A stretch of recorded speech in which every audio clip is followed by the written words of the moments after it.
Prezado profissional da Neuroped, seja muito bem-vindo ou bem-vinda. Finalmente chegou o dia da jornada Descomplicando Andadores. Nós estamos aqui hoje para a primeira aula do nosso evento. Eu, Rebeca Heder, sou fisioterapeuta especialista em neuropediatria, diretora das clínicas Espaço 7 e tenho mais de 20 anos de experiência clínica. Eu serei sua professora nessa série de 4 aulas que teremos ao longo dessa semana. Nesse evento, eu vou te mostrar como você pode desvendar o seu olhar sobre o universo de andadores para se tornar um profissional mais seguro e mais assertivo na hora de prescrever um andador e identificar o dispositivo mais indicado de acordo com a individualidade de cada criança, seja para troca de passo ou para marcha.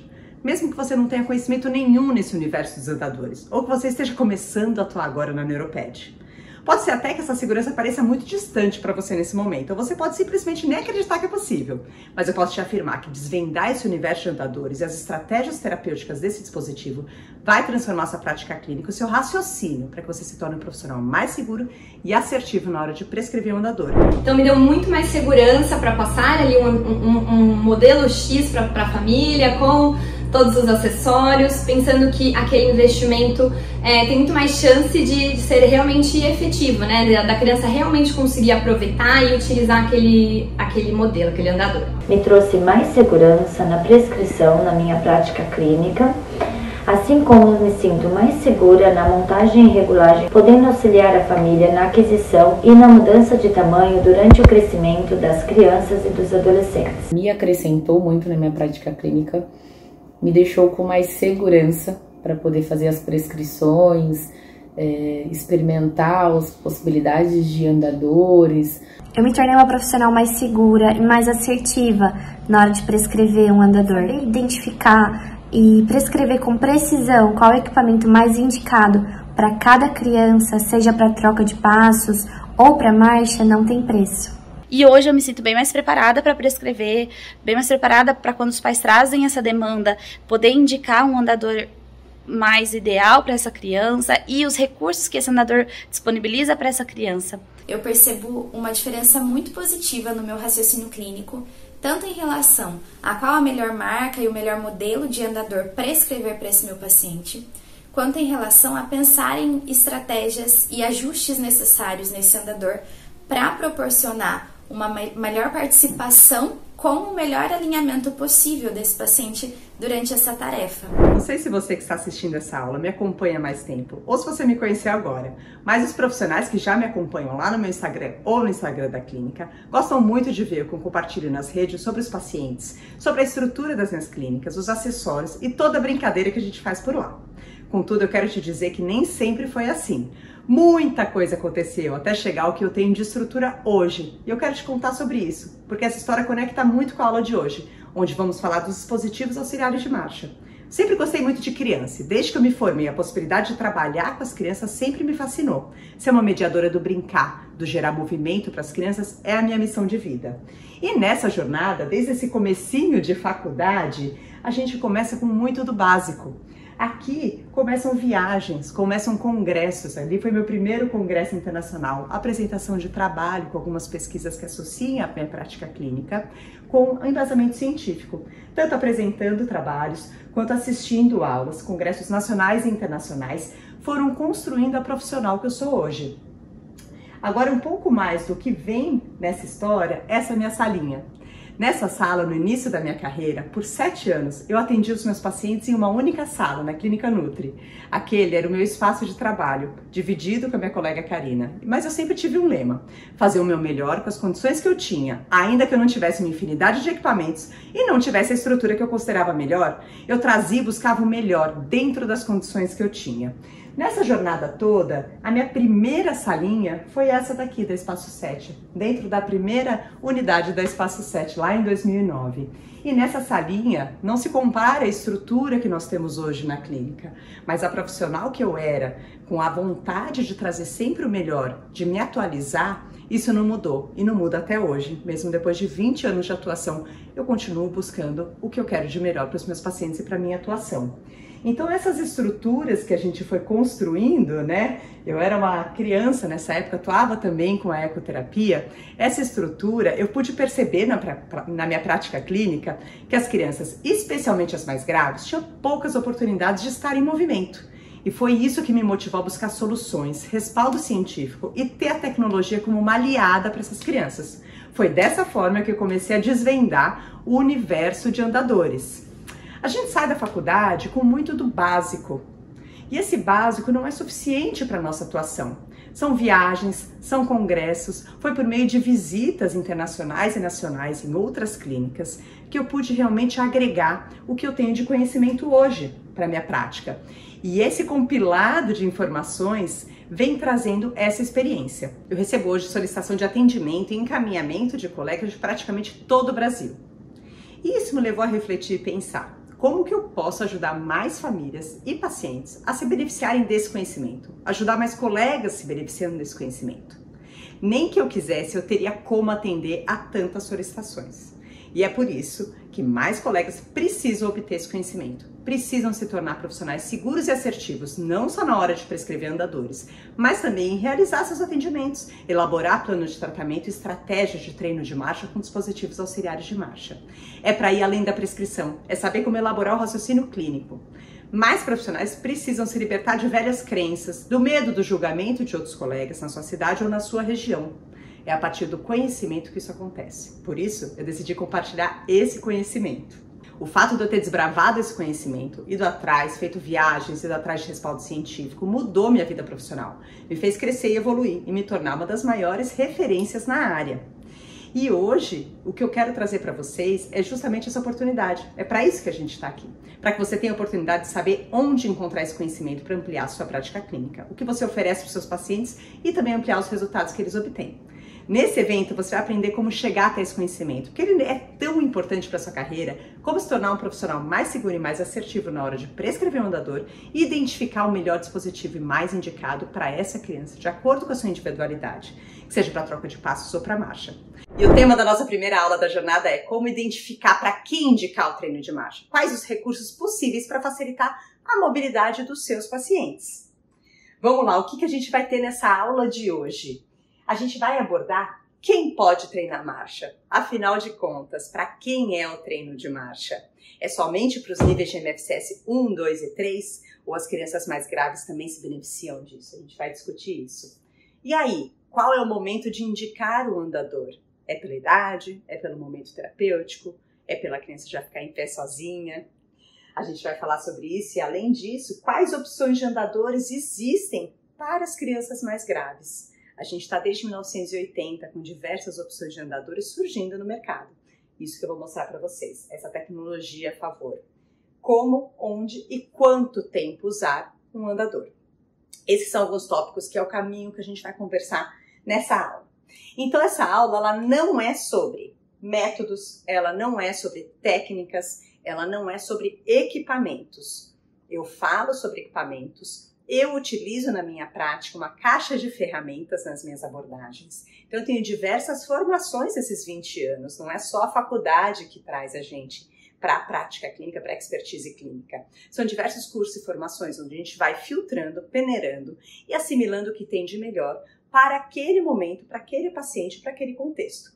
E a gente não vai falar sobre a técnica X, e sim sobre todo esse compilado e o que você consegue agregar melhor para o seu paciente. E aí vem essa frase que a gente ouve sempre quando trabalha com neuropediatria. Quando meu filho vai andar? Essa preocupação, ela vem com um dado bastante relevante. 70% das crianças com paralisia cerebral são capazes de andar, embora tenham dificuldade para caminhar, desde uma deficiência mínima até a necessidade de dispositivos auxiliares de locomoção. A expectativa de vida dessa população com deficiência está diretamente relacionada ao grau de deficiência e de mobilidade. E aí a gente se questiona sobre essas 70% das crianças que chegam no seu consultório, na sua clínica, bem provavelmente vão precisar de algum dispositivo auxiliar de marcha. E quando que a gente tem esta formação, essas informações, para poder dar o máximo que a gente pode para toda essa turma? Então, quando a gente fala de dispositivos auxiliares de marcha, a gente vai falar especificamente sobre andadores, a gente está falando sobre os níveis GMFCS 3, 4 e 5. Então, nós vamos abordar as atividades, as capacidades funcionais desses 3 níveis e quais acessórios tendem a atender melhor qual população. Os níveis de MFCS 1 e 2 não necessitam de nenhum dispositivo de apoio para desempenhar uma marcha independente, tá? Aqui o sistema de classificação facilita a nossa conversa, porém o conhecimento que você vai receber nessa aula ele não se aplica especificamente à condição de saúde de paralisia cerebral. Você deve transferir esse conhecimento para mielomeningocele, para síndromes variadas, para T21, para a população que você atende, que eventualmente precise de algum auxílio para efetivar a marcha, ok? E aí que a gente vai tentar entender o porquê treinar a marcha. O que você busca quando você coloca lá na sua ficha como objetivo terapêutico treino de marcha? Melhorar a marcha. Estratégia terapêutica, treinar a marcha, né? Para que treinar a marcha? Quando eu busco, para qual desfecho? A gente pergunta para qual desfecho você está utilizando a estratégia treino de marcha. Tem várias opções, aqui eu enumero para vocês 3 opções. Eu posso querer aprimorar a tarefa final. Aqui a gente bem provavelmente está falando de uma criança nível 3, que se locomove independentemente na comunidade, por isso está classificada nesse nível, com auxílio de um andador, com dispositivo auxiliar. Essa criança, ela bem provavelmente precisa aprimorar a marcha para melhorar seu desempenho em longas distâncias, reduzir fadiga, reduzir compensações, provavelmente desalinhamentos, dificuldades de ambientes variados. Então, aqui é aprimorar a tarefa final, que é a marcha. Essa é a estratégia. Daí tem diversas estratégias em cima da esteira, no solo, variando regulagens do andador. Um outro objetivo, eu posso buscar o desfecho transferir aprendizado. Então, eu quero transferir o aprendizado do ambiente clínico para o ambiente comunitário. E aí, em alguns ambientes, o meu paciente, para performar uma marcha independente, essa marcha independente só acontece quando ele está apoiando um dispositivo e não apoiando em terceiros. Eu estou dando independência para ele por meio de um dispositivo de tecnologia assistiva, que é o que são considerados os andadores, desde baixa complexidade até alta complexidade. Um outro desfecho que eu posso buscar, e daí a gente começa a conversar sobre a turma nível de MFCS 4 e 5, eu posso buscar vivência. Eu posso, por meio da estratégia treino de marcha, treinar uma troca de passos. Eu posso buscar vivenciar o movimento e a troca de passos. Vivenciar uma ortostase ativa, movimentação dinâmica de membros inferiores, e talvez ativo assistido, e talvez até passivo. Mas a criança vivenciar o deslocamento do seu corpo no espaço, na postura em pé, e todo o contexto e todos os ambientes que ela pode explorar por meio dessa posição. Então, esses são alguns objetivos quando a gente pergunta por que treinar marcha. A gente tem para quem treinar marcha. Essa pergunta também é a pergunta do porquê treinar marcha. E aí é importante a gente alinhar as expectativas da família e dos terapeutas de toda a equipe para entender a diferença entre capacidade e desempenho. Aqui eu tenho a Sofia maravilhosa no NF Walker, treinando uma troca de passos. A Sofia tem paralisia cerebral, nível de MFCS 5. A expectativa da Sofia na vivência em pé não é transferir o aprendizado, não é que ela tenha a capacidade de deambular em ambientes comunitários como uma forma de locomoção primária. Mas isso não impede que ela esteja vivenciando essa postura. E aí a gente tem a transição do treino para a função efetiva, a gente precisa entender essa definição. Aqui no capítulo muito interessante escrito pela Marina e pela Bia no Profísio do SECAD, que é um programa de atualização profissional que vale muito a pena todo profissional ter acesso, é preciso distinguir, elas trazem uma definição muito interessante nesse capítulo, onde a gente fala sobre capacidade. A palavra capacidade vai remeter à habilidade da criança em determinada situação que não seja a vida real, ou melhor, reflete o que a criança consegue fazer quando o ambiente é controlado. E os fatores ambientais, geralmente presentes em situações de vida real, são eliminados. Aqui a gente se refere muitas vezes àquela criança que consegue desempenhar uma troca de passos com o andador dentro da clínica. Porém, fora, a locomoção primária dela é numa cadeira de rodas, pode ser uma cadeira motorizada ou manual conduzida por terceiros. Ou seja, ela tem capacidade de se locomover com o andador. Mas o desempenho dela, aqui eu trago essa foto linda da Catita, que é a mesma criança que está na foto anterior, é uma criança com paralisia cerebral, nível de MFCS 4, ela dentro da clínica se locomove inclusive com poucos apoios no andador, de uma forma independente nesse trajeto da clínica. Ela tem capacidade de trocar passos com o dispositivo auxiliar de marcha. Agora, o desempenho efetivo dela na comunidade vai ser na cadeira. O que a palavra desempenho precisa trazer para você? Desempenho é a execução de atividades do dia a dia, em casa, na escola e na comunidade, refletindo o que a criança realmente faz em seu ambiente cotidiano. É o que acontece com a criança da porta da clínica para fora. É o que ela faz massivamente, com uma frequência alta, e não o que ela faz sob supervisão em um ambiente controlado na clínica. Entender essas duas definições, ela vai nos guiar muito bem nos objetivos, na ética e na traçada desse raciocínio das estratégias com a família. Então, diferenciar capacidade e desempenho não exclui a importância da vivência do treino de marcha, da vivência da postura bípede, de todas as outras atividades possíveis. Mas isso precisa eticamente estar muito bem alinhado com todos os envolvidos, com a própria criança, com seus familiares também.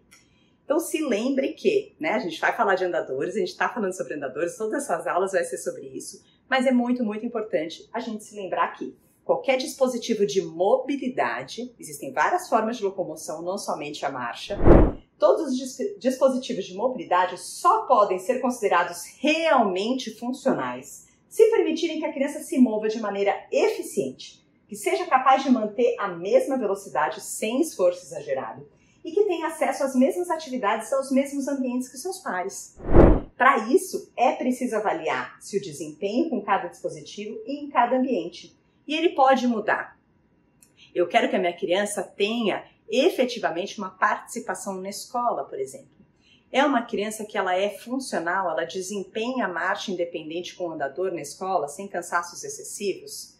Se não, a forma de locomoção dela na escola pode ser a cadeira. E em ambiente terapêutico ou domiciliar, um ambiente mais controlado, um passeio no parque, ela fazer como uma forma de atividade física, que a gente sabe todos os benefícios que essa cascata desencadeia, ela está no andador. E isso é essencial para que a gente tenha essa percepção no momento da prescrição de algum dispositivo auxiliar de marcha. Mas isso é muito, muito importante. Primeiro vocês olharem para esse sorriso maravilhoso da Sofia.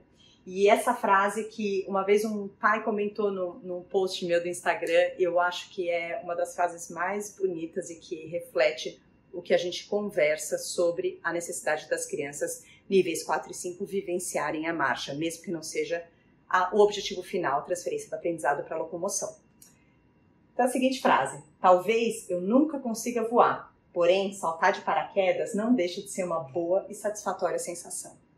Talvez a minha criança nível 5 nunca consiga andar sozinha, mas ela vivenciar a marcha não deixa de ser uma boa e satisfatória sensação, além de desencadear diversos benefícios cognitivos, motores e estruturais no corpinho dela. Então a gente sempre pensar nisso quando a gente vai traçar estratégias e objetivos para a nossa criança envolvendo dispositivos auxiliares de marcha. E aí vem todas as tecnologias que permitem isso. Quando que a gente pensava, há 20 anos aqui no Brasil, na possibilidade de uma criança, eu vou voltar aqui, por exemplo, como a Sossô, estar nesse alinhamento maravilhoso, nessa vivência, nessa felicidade, nessa independência, trocando os seus passos. A gente não pensava nisso em nível Brasil. Nível Estados Unidos, o que a literatura traz para a gente é que a partir de 1980 começou-se o movimento, na Califórnia principalmente, da adaptação de andadores para níveis mais graves. Aqui no Brasil, a gente foi recebendo essas mercadorias, esses equipamentos mais modernos de 2 décadas para cá. E principalmente de 10 a 12 anos para cá, a gente tem mais acesso das famílias a esses andadores. Por isso que lá no comecinho da aula eu falei para vocês, nem que eu queira atender todo mundo que me busca para uma avaliação para prescrição de andador, eu dou conta. Eu nem quero dar conta. Eu quero que você seja uma autoridade na sua região para conseguir fazer essa prescrição. Uma família não precisa viajar do Tocantins para São Paulo para a gente conversar sobre andadores, porque ninguém nunca falou para ela que o filho dela de 5 anos, nível 5, precisava estar em pé e andando e vivenciando a troca de passos desde os 12 meses de idade, né? E aí a gente pensar sobre a tecnologia, que hoje a gente chega a ter o auge, hoje, 2022, o que a gente chega a ter é um exoesqueleto numa marcha robótica. A gente vai falar um pouquinho mais pra frente dele, do Trexel. Esse é o auge da tecnologia, dos dispositivos auxiliares de marcha na neuropediatria. A tecnologia, ela vem sim quanto aos andadores, esse menino de Bumblebee é a coisa mais linda. ela vem com os andadores, ela vem com as esteiras, que são um artigo de luxo no consumismo terapêutico que a gente tem. As esteiras neurológicas, neurofuncionais, enfim, existem várias nomenclaturas, mas o que quer dizer que são esteiras que se adaptaram à demanda de mercado das nossas crianças que precisam vivenciar a marcha, independente da condição que ela tem de trocar passos e que muitas vezes estava vinculada a uma esteira comercial que começa a 1 km por hora, 1,2 km por hora. 0,8 há uns 8, 10 anos atrás era o mais devagar que a gente conseguia comprar uma esteira. Aquelas esteiras domiciliares, sabe, de guardar embaixo do colchão? Foi a primeira que eu tive que eu falei, nossa, achei uma da Kikos na época, a 0,5. Fazendo um adendo aqui do que eu falei da marca Kikos ou algo assim, eu não tenho vínculo comercial com nenhuma empresa, não vendo nenhum produto, ok? Então, meu atendimento é de fisioterapia. Eu falo de várias marcas e vou falar de várias marcas de andador, de qualquer coisa, mas sem nenhum vínculo, nenhum conflito de interesses. Eu acho importante tanto para compartilhar esse conhecimento com vocês, quanto para facilitar o acesso, muitas vezes, que você vai se aprofundar e pesquisar sobre o nome de alguma marca. Então, a gente tinha a primeira esteira que eu tive lá na minha salinha, há uns 13 anos, era essa da Kikos, dobrávelzinha de por embaixo da cama, que começava a 0,5 km por hora. Fiquei feliz da vida que achei ela. Uma manta minúscula, enfim, né? Uma largura de manta, área para os pés da criança deambular eram pequenas, mas é o que a gente tinha naquela época. E então foram surgindo esteiras que começam hoje, as esteiras que eu tenho nas minhas começam a 0,1 km por hora. E vão progredindo a cada 0,1 km por hora. Isso permite um controle de resposta, um tempo de resposta para a criança, ou para o jovem, ou para o bebê, na troca de passos sobre a esteira, por exemplo, se essa é a estratégia. Então, a esteira é um dos artigos que a gente tem hoje, um dos equipamentos que a gente tem hoje, que é muito buscado, com um nível de investimento ainda bastante alto, mas muitos colegas acabam tendo nas suas clínicas por facilitar a condução manual na troca de passos e todos os controles e ajustes que a gente tem quando a gente fala de treino de marcha sobre a esteira. Além das esteiras, a gente tem exoesqueletos. O Traxo Robotics é o primeiro exoesqueleto que ele vem para fora de ambiente clínico, para fora de um laboratório, de uma instituição, como a gente tem há muitos anos o Locomat, por exemplo, da Rocoma. A gente já tem há muitos anos essa oportunidade. É claro que ele é restrito à vaga, à instituição, ao estado que você está, e o Traxo ainda é mais restrito ainda. Mas ele é o primeiro exoesqueleto que ele faz a transferência do auxílio robótico na marcha para um andador. Ele é um exoesqueleto acoplado a um andador e a criança vai passeando pela comunidade. Isso que é lindo de ver. Além dos exoesqueletos, a gente tem as órteses. Então, adequar base de suporte para as crianças viabiliza muitas vezes a ortostase, a troca de passos. São pés que, sem uma ortetização adequada, não pisam no chão. Ou se pisam, vão causar deformidades, dor, desconforto, alterações biomecânicas diversas por uma base de suporte inadequada.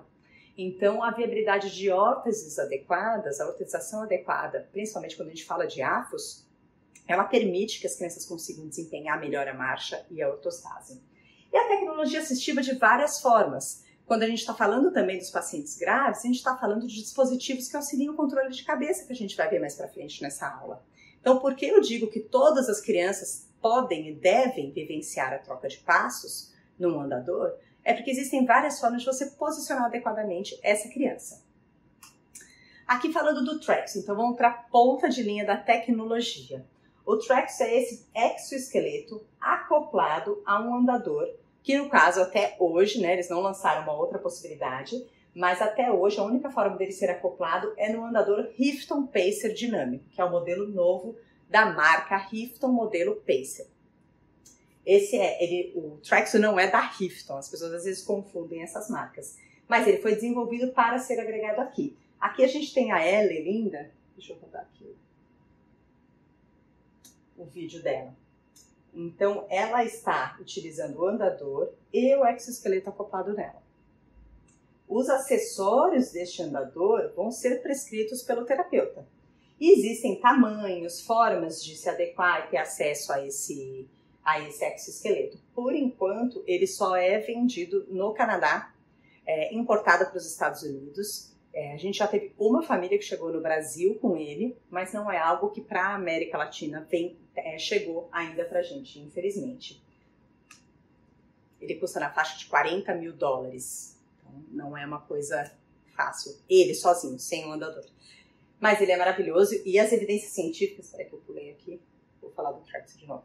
As evidências científicas para a marcha robótica, elas vêm saindo cada vez mais robustas, que a gente sabe que você conseguir massificar um aprendizado de troca de passos, determinando ritmo e cadência que dê fluidez para a marcha, é o ideal dos mundos. E isso que seja transferido para um treino domiciliar, que é o objetivo, que esse Trax esteja em casa com o paciente, com a sua família, aí a gente entende que os resultados dessa prática massiva vão ser muito melhores do que quando seu paciente só treina a marcha duas vezes por semana na clínica com você. Quando que a gente vai começar o treino de marcha? Quando a gente vai falar de quando começar, o que a literatura traz pra gente é que a ortostase, o ficar em pé, precisa ser começado aos 9 meses de idade. E daí que lá na abertura eu falei pra você, de você ir contra, às vezes, o pensamento, o julgamento de colegas, de crenças antigas. Aqui a gente bate numa crença antiquíssima, que é, se a criança não senta sozinha ainda, ela não pode ficar em pé, quiçá andar. Se a criança não controla a cabeça ainda, ela não pode ficar em pé, nem sentar, né? Fica trabalhando prono muitas vezes. Ela não pode sentar, ela não pode ficar em pé e ela não pode andar. E tudo isso já caiu por terra. A literatura traz de uma forma muito consistente para os profissionais. E eles precisam estar atualizados e quebrar esses paradigmas antigos. Realmente, há 20 e poucos anos, a gente tinha essa conversa. A gente não tem já há muito tempo, a gente já quebrou esse modelo hierárquico de desenvolvimento. E quando a gente fala de pessoas com deficiência, crianças e bebês com deficiência, a gente privá-los de todos os benefícios que as posturas altas, estáticas como a ortostase ou dinâmicas como o treino de marcha, abrem os caminhos para outros aprendizados, para a cascata de melhora de fala, melhora de deglutição, de componentes de motricidade visual, de tomada de decisão, de participação e interação social. Tudo isso ele vem sendo desbravado quando você tira a criança de posturas baixas e a faz vivenciar a ortostase. E cascatas estruturais também, onde a gente consegue uma melhor modelagem óssea. A vigilância de quadril, o programa de vigilância de quadril, dentro dele é necessária a ortostase da criança por 60 minutos todos os dias. Então você já poder vivenciar com o seu bebê a postura em pé aos 9 meses é o que a literatura te dá de maior respaldo. E o treino de marcha por volta dos 12 meses. Sim, se a criança não aceita ainda, é para treinar marcha. Se a criança não segura a cabeça, é para treinar marcha. A Rebeca está falando que é para ficar 30 minutos com a criança na esteira? Não. O que eu estou te dizendo é que a criança vivenciar a troca de passos, independente da quantidade de apoio que você precisa dar, deve fazer parte do seu programa terapêutico. E por volta dos 12 meses, porque algumas crianças, esse pezinho, por exemplo, da Maria Helena, ela tinha 11 meses nessa época. Ela já estava demonstrando interesse de trocar passos, uma criança com nível 4. Então sim, eu coloquei ela para vivenciar essa troca de passos sobre uma esteira e sobre solo também, ok? E aí a gente vem abre um cardápio de repente, que eu adoro esse gifzinho. Quando a gente fala, puxa, então tá bom, a Rebeca falou que por volta dos 12 meses toda criança precisa treinar a marcha. Muitas crianças vão precisar de apoio. E aí? Vou prescrever um andador. Você abre lá, dá um Google e você fica ali, né? Assim, tipo, esse ou aquele? Que andador escolher? Quando você abre uma página de cardápio de andadores hoje, em 2022, a gente tem só Brasil, tá? Então aqui é só o que é vendido no Brasil. Só tudo isso. E aí, quanto que a gente vai decidir? Isso quando os pais às vezes não passam já essa parte na sua frente e já chegam na clínica com um andador para criança. Falam, achei na internet, comprei usado de segunda mão e aqui, ó, esse andador. Mas se você está pensando em prescrever, porque você já entendeu a necessidade da sua criança de estar em pé e vivenciar a troca de passos a partir de 1 ano de idade, você começa a se deparar com vários andadores que até um com o outro pode até ser parecido. E aí quando você entra naquele formulário tem um monte de acessório para escolher. Tem um monte de estratégia que pode resultar num bom desempenho da troca de passos ou ser um desastre se a criança não sair do lugar. E nessa escolha desse universo, a gente tem várias formas de começar a desenhar um raciocínio clínico para direcionar a sua avaliação para o momento da prescrição do andador. Então os andadores eles variam como um tipo de apoio, por exemplo. Posso ter andadores de configuração anterior ou posterior.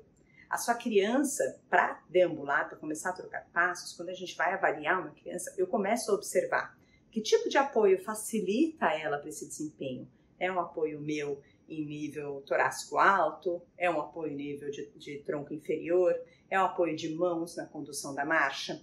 Você observar isso, você observar e conversar com a família qual ambiente esse andador vai ser utilizado. É uma família que mora num apartamento ou mora numa fazenda? Uma criança que vai levar o andador para a escola ou vai brincar na terra e na grama, por exemplo. Isso faz muita diferença no momento da prescrição. Você olhar para as rodas, você olhar para a estabilidade, você olhar diversos fatores em relação ao ambiente. Cada andador tem suas peculiaridades e performa melhor em cada ambiente. As formas de locomoção precisam ser consideradas. A marcha será a única forma de locomoção dessa criança? Ou o andador será complementar para momentos do dia onde a criança vai se locomover em pé, enquanto isso, em outros momentos, para longas distâncias, para outras situações, ela tem uma cadeira. Então, considere sempre todas as formas possíveis de locomoção para o seu paciente. E aí sim a gente começa. Vou utilizar bengalas? Vou utilizar andador? Qual cadeira vai ser traçada? Tudo isso precisa ser discutido com a família. E uma vez prescrito, a gente começar a entender dentro das estratégias terapêuticas da utilização do andador, aonde você vai com esse andador? O treino de marcha só acontece na esteira? Ou a gente mesmo durante o momento da sua sessão de fisioterapia, você vai utilizar o solo em uma estratégia, a rua em outra estratégia? E por que escolher cada uma dessas estratégias? É o que define o profissional traçando um raciocínio clínico adequado. Não é porque hoje tá assim que eu vou para a rua, não é porque eu tenho uma esteira maravilhosa, cara para dedéu, que eu só vou utilizar a esteira e não vou transferir esse aprendizado para solo e nunca vou transferir esse aprendizado para a rua, por exemplo, ok? E aí, quando a gente fala de transferir esse aprendizado e sair da esteira, por exemplo, muitas vezes é a pergunta, andar para quê? A gente precisa de motivação para se locomover, as nossas crianças precisam de motivação para sair do lugar para se locomover. Esse vídeo maravilhoso, a gente tem a Sofia com a Madu, que é cantoterapeuta da Alessandra Torre, que é terapeuta ocupacional. A gente estava brincando dela passear com a Madu pela clínica. Era uma forma dela ser muito, muito motivada a trazer a Madu pelo corredor. Então ela está conduzindo, são duas guias, né? A terapeuta vem aqui no controle do cão e daí a Sofia ela vai tendo um motivo para andar. Por que ela vai sair de uma ponta do salão para chegar na outra? Porque eu falei, agora vai, Sofia, anda. Para a criança isso não faz sentido nenhum. Ela vai andar para alguma coisa, para chegar nos pais na recepção, para chutar uma bola, para chegar no elevador, para brincar com um amigo, para alcançar um brinquedo. Andar para quê? Precisa estar na nossa cabeça o tempo todo. As crianças precisam de um motivo para andar. Eu entendo que a gente adulto vai para academia e fica parado lá meia hora, fica andando no mesmo lugar por meia hora, e mesmo assim, duvido que você não coloque uma música, não tem um iPad, tem gente que gosta de pensar na vida nessa hora, mas você sempre tem um andar para quê? Você tem uma meta, por exemplo, de fitness que você precisa, você sabe, entende que isso faz bem para a sua saúde. As nossas crianças não vão ter isso como motivação. Elas precisam de motivação. Aliás, a gente sabe que todo movimento, quando associado à motivação, vai ser muito melhor executado, vai iluminar muito mais áreas do nosso córtex. E a marcha não está por fora disso. Então lembre-se sempre do andar para quê. E andar para quê é muito facilitado também quando a gente sai do ambiente clínico, quando a gente vai para a rua. Quando eu tenho essa turma toda aqui andando, a gente está falando desde crianças nível 3 a crianças nível 5. Quando a gente olha essa japinha deliciosa, Bibis, que é uma criança que precisa de dispositivo auxiliar para controle de cabeça, precisa de apoio de tronco e precisa de uma condução manual para trocar passos, isso não exclui a importância e a riqueza dos estímulos que ela absorve quando a gente vai para a rua. Aqui, para citar esse dia, que eu gosto muito desse vídeo, ela está trazendo um pedacinho de uma gardênia, de uma florzinha super cheirosa, que a gente andou até esse arbustinho aqui, ela cheirou, ela tocou as plantas, ela pegou essa florzinha para voltar para casa com ela. tirando todos os estímulos físicos que a troca de passos, mesmo que ativa assistida, traz para esse corpinho, os benefícios cognitivos de estar em um ambiente aberto, participando, interagindo, vivenciando cheiro, luz e tudo o resto que a rua traz pra gente. A gente tem aqui ao lado o Pedroca. O Pedroca, com seu andador, foi fazer compras no mercado, né? Com vários objetivos de empurrar o carrinho, direcionar melhor membros superiores que tem uma tendência de ficar em castiçal, dar uma fluência maior de troca de passos e ter um terreno mais regular do que uma calçada para que ele desempenhe essa troca de uma forma mais independente. Aqui durante um objetivo no contexto da terapia. Aqui no meio a gente tem o Rafa. O Rafa é ligadão no andador dele. O Rafa tem paralisia cerebral nível GNSS 5 e tá ali correndo pelos corredores do supermercado, correndo em praça, correndo pela rua com seu andador. Não é a forma de locomoção primária dele, mas não deixa de ser uma baita atividade física, uma oportunidade dele explorar, dele vivenciar a independência de locomoção. Tanto quanto o Matheus aqui, com 19 anos nessa época, performando diversas manobras e trabalhando o controle dele com o andador nos corredores do supermercado, num contexto de escolha com a mãe das compras, dos laticínios, do que mais ele estiver comprando no mercado. Aqui está sendo trabalhada a navegação dele, a forma dele manusear o andador e navegar nos corredores, dando ré, fazendo curvas, e ele performa muito bem isso. Não é a forma de locomoção primária dele, ele se conduz de forma independente numa cadeira motorizada, mas não exclui toda a necessidade dele estar em pé e praticando toda essa atividade física que é para ele. Tanto quanto é para a Catita aqui. Ela aprendeu o momento de parar, o conceito de uma faixa de pedestres, aumentando seu repertório de conhecimento sobre ambientes comunitários. Então são vários aspectos que ficaria aqui por mais de hora falando do que cada imagem maravilhosa dessas traz para essas crianças, em tantos aspectos físicos, emocionais. Então não tem por que privá-las de tudo isso, porque elas são níveis 4 e 5. Espero que isso eu consiga trazer para vocês essa compreensão. E aí a gente fala dos benefícios, e isso é para ser utilizado, esses estímulos para você inserir o andador na rotina da família, é para ser utilizado em casa, na escola, no parque, no shopping, na rua, na praia, aonde mais a criança gostar de frequentar. A gente vem numa praça muito próxima aqui à clínica, sempre fazer os estímulos de treino de marcha. E aí, quando a gente fala de toda a turma, eu sempre dou um foco muito grande para os níveis 4 e 5. E também é importante a gente diferenciar. Eu estou observando aqui o Rafa, que estava no corredor do mercado, nos slides anteriores, e o Bezinho, que está no pedwalk, treinando alguns passos independentes no andador na rua. Quando eu falo alguns passos, é muito importante a gente entender e rever a definição de marcha e rever a definição de passo. Porque algumas crianças níveis 4 e 5 não performam a marcha. A marcha é uma forma de locomoção. Mas sim, elas performam a troca de passos. Então o passo, ele é um avanço ou um movimento feito de um pé para o outro. Quando ele é seguido em ritmo e cadência, ele se torna esse ato de marcha. Ou não se torna, somente com movimentos isolados e não funcionais como forma de locomoção. O que eu quero dizer com não funcionais? O B aqui não é funcional a marcha para ele como forma de locomoção. Mas porque não é funcional, não descarta todos os benefícios desse carinha estar aqui correndo pela rua, trocando, vivenciando alguns passos, sem ritmo, sem cadência, sem meta de chegada do ponto A para o ponto B. Então, a gente entender isso nos leva a entender a importância de que, mesmo sem prognóstico de marcha funcional independente, você estimular a capacidade de se movimentar na posição ereta para qualquer direção desejada com o auxílio de um andador é uma experiência importantíssima para pessoas com deficiência. A gente sabe que ela reflete no aumento da qualidade de vida e da expectativa de vida do indivíduo. No momento da prescrição, precisa estar muito bem alinhado os objetivos e perspectivas com familiares. Então, entender, por exemplo, aqui é o Bezinho de novo, e eu e o Will, fisioterapeuta colega aqui da clínica, estamos ele está em outro andador, era uma outra época, com o headspot, experimentando a sua capacidade de trocar passinhos. Quando eu coloco o Bezinho aqui, a família dele está entendendo que quando ele vai para o andador, não é que necessariamente daqui a alguns meses ele vai andar sozinho nesse andador.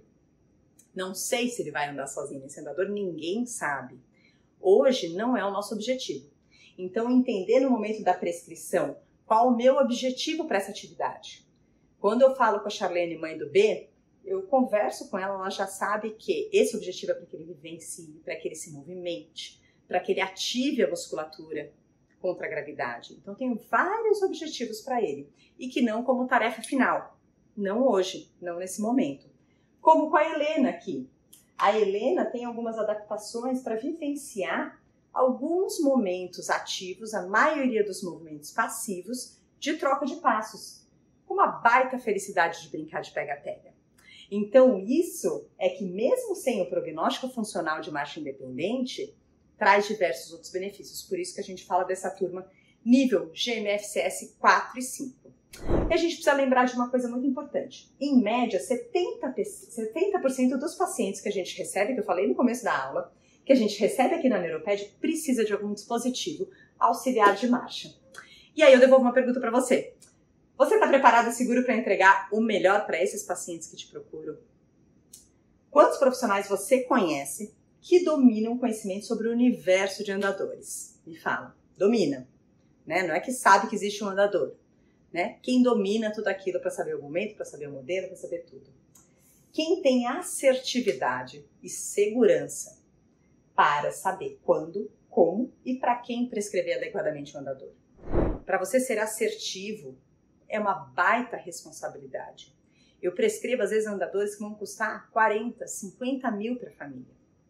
Eu preciso estar com muita segurança no momento da minha prescrição, porque a consequência financeira, emocional de uma expectativa traçada e desencontrada da realidade daquele dispositivo, do quanto aquele dispositivo pode auxiliar a criança, podem levar a frustrações muito grandes, podem levar por exemplo, eu não conseguir prescrever e o seu paciente acabar vindo me procurar para uma avaliação, para uma prescrição. E imagina se você tem essa segurança. Quem mais que você conhece que tem essa segurança por aí onde você trabalha e que tem acesso a esse conhecimento para poder fazer tudo isso? Saber quando, como e para quem prescrever adequadamente um andador. E aí, por que você deve entender sobre esse universo? Por que eu criei essa jornada do Desvendando Andadores? Cada vez mais cedo, a gente é procurada pelos nossos pais com expectativas e dúvidas sobre o início do treino de marcha e os estímulos para ficar em pé. Por que eu digo cada vez mais cedo? Antigamente, a gente vai envelhecendo, a gente vai usando muito mais esse termo antigamente. Antigamente, os pais esperavam o fisioterapeuta da criança, a fisioterapeuta da criança, indicar parapode, indicar o andador. Alguns ainda esperam, outros têm acesso a redes sociais, têm acesso ao Google, têm acesso às lojas. E eles mesmos já percebem que, puxa, a Rebeca falou ali no Instagram dela que toda criança a partir de 1 ano de idade precisa vivenciar a marcha, precisa estar em pé. E não é raro, pelo contrário, é muito comum eu receber crianças para avaliação de 5, 7 anos de idade que nunca foram colocadas em pé. Ah, mas porque o profissional está estimulando a postura sentada. Ok, tem que estimular a postura sentada por diversos outros benefícios funcionais, de adequação postural, gerenciamento de deformidade para o sentado, sem dúvida nenhuma. Mas também esse carinha precisar para vivenciar o em pé desde os 9 meses de vida. E daí vem as luxações de quadril, vem as deformidades, vem as perdas de massa óssea, as alterações circulatórias, a impotensão postural quando eu colocar um rapaz de 7 anos de idade em pé pela primeira vez. Então, cada vez mais cedo, os pais estão buscando e cobrando nós, fisioterapeutas, para esse conhecimento, porque o acesso à informação é aberto. Você que está assistindo essa minha aula não precisa ser fisioterapeuta. A gente não está conversando sobre isso somente nas salas de faculdade, ou de congressos, ou de cursos. A gente está conversando em redes sociais, a gente vê essa informação no YouTube. Os pais conversam entre si, tanto em redes sociais quanto nos corredores das clínicas. Então, eles têm buscado muito mais esse tipo de informação e cobrado os colegas. Então, você vai ser cobrado em algum momento, puxa, mas por que você não prescreveu um andador para o meu filho ainda, se ele já tem 5 anos de idade? E aí, como que vai ser essa conversa? Né? Você está embasado do que você está traçando de objetivo com essa família, se isso está bem alinhado com a família e suas metas? Afinal, que pai que não deseja buscar o melhor para o seu filho? Muitos pais chegam com a informação sobre a marca, sobre o modelo, a partir de vídeos, informações que vêm na internet. Imagina como seria se você, fisioterapeuta, não souber nem qual é o modelo, quais acessórios aquele andador possui, seria adequado ou não para o seu paciente. Se você não responder essa demanda dessa família, muito provavelmente o que vai acontecer é você ser trocado por outro terapeuta. Você acaba perdendo o seu paciente. Quero que você veja que a minha aluna Angélica fala exatamente sobre atender essa demanda que vem dos pais e dos pacientes dela. Uma vez que a gente tem uma grande demanda e uma grande expectativa dos pais, principalmente, e dos próprios clientes, pacientes, crianças, em relação à marcha. E hoje eu me sinto bem mais preparada para prescrever, bem mais preparada para quando os pais trazem essa demanda, poder indicar um andador mais ideal para essa criança e os recursos que esse andador disponibiliza para essa criança. Tem mais uma coisa. O mercado evolui muito rápido em desenvolver tecnologias, acessórios, auxílios e ajustes dos andadores. Todo mês eu descubro algum acessório novo que foi lançado, ou um andador que chegou no Brasil, ou um andador que está sendo estudado fora. O mercado está evoluindo muito rápido, por vários motivos. Entre eles, a gente destaca uma demanda de mercado. Então, o consumo de andadores por clínicas, por profissionais e por famílias de pessoas com deficiência tem aumentado muito. Acesso à informação gera busca pelo dispositivo. E as empresas estão entendendo isso, tanto que a gente tinha 3 marcas no Brasil, há 15 anos que a gente tinha realmente acesso a andadores. Hoje a gente já tem vários revendedores, vários modelos que vocês viram naquele slide, mais de 20 modelos. E isso tende a crescer mais. As tecnologias avançando tendem a atender cada vez melhor essa população. Tanto a população de baixa renda, com algumas opções no mercado. A gente tem, por enquanto, 3 marcas brasileiras que fabricam no Brasil andadores, mas diversos outros revendedores de andadores importados. E a gente sabe que existe uma grande expectativa dos familiares e até mesmo dos terapeutas sobre colocar a criança no andador e sair andando. E eu vou te dizer que em 90% dos casos isso não acontece. Os ajustes prévios e durante o uso é que vão ditar um bom desempenho ou não da criança no andador. Se a criança tiver algum desconforto, algum ajuste necessário ainda, ela não vai desempenhar uma marcha adequada. E se você não domina os acessórios e as possibilidades todas de adequação e ajuste, você não vai conseguir resolver esse problema.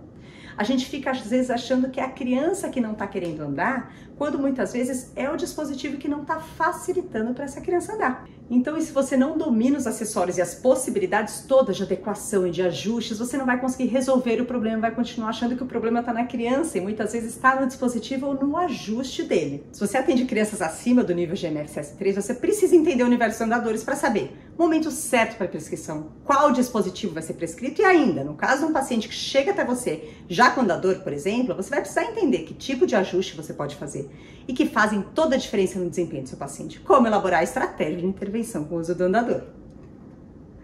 Agora imagina você poder ser referência na sua região. Em grande parte das cidades do país não existem terapeutas que dominam esse conhecimento, que são referência, que têm segurança para prescrever um andador e elaborar as estratégias terapêuticas para isso. E eu sei disso porque eu recebo demanda de todo o Brasil. E quando a família não pode vir até mim, muitas vezes eu não tenho para quem indicar. Que profissional que domina esse conhecimento, ele não vai ser mais valorizado, e eu falo isso do ponto de vista de uma pessoa que é empresária também e possui clínica. Ele é mais valorizado pelos pais dos pacientes. É isso que eu quero que você seja. Então, para a gente entender assim, o compilado de tudo que a gente conversou nessa aula, a gente chega até aqui e eu quero saber que você aprendeu como identificar e para quem indicar o treino de marcha utilizando dispositivos auxiliares de marcha. Quando você aprendeu isso, você começou a dar os primeiros passos para desvendar esse universo de andadores. E entendeu que obter esse conhecimento não é algo supérfluo, e sim necessário para que você se torne um profissional reconhecido na sua região. Que você entendeu as demandas relacionadas a essa temática nos seus pacientes e por que é importante que você domine esse conhecimento para promover resultados mais efetivos para os pacientes. E aí você pode estar se perguntando, quais estratégias e recursos preciso utilizar? Quais equipamentos eu preciso ter no meu consultório? Eu preciso ter muitos andadores? Quais são os dispositivos, acessórios que os meus pacientes vão precisar? Você não precisa ter um monte de andador. Você não precisa ter diversos equipamentos.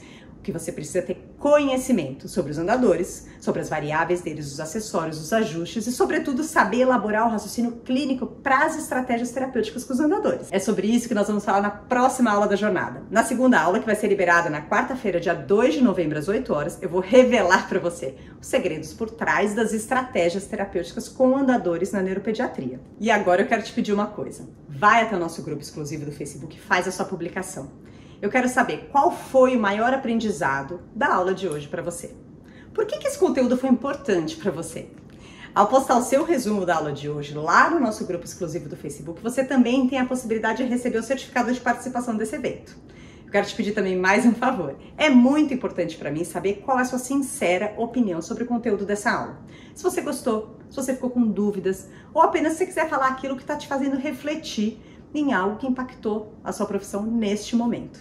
Para deixar seu comentário, basta clicar aqui no botão aqui embaixo, para que essa aula você vai ser direcionado para o grupo exclusivo do Facebook que eu criei especialmente para esse evento.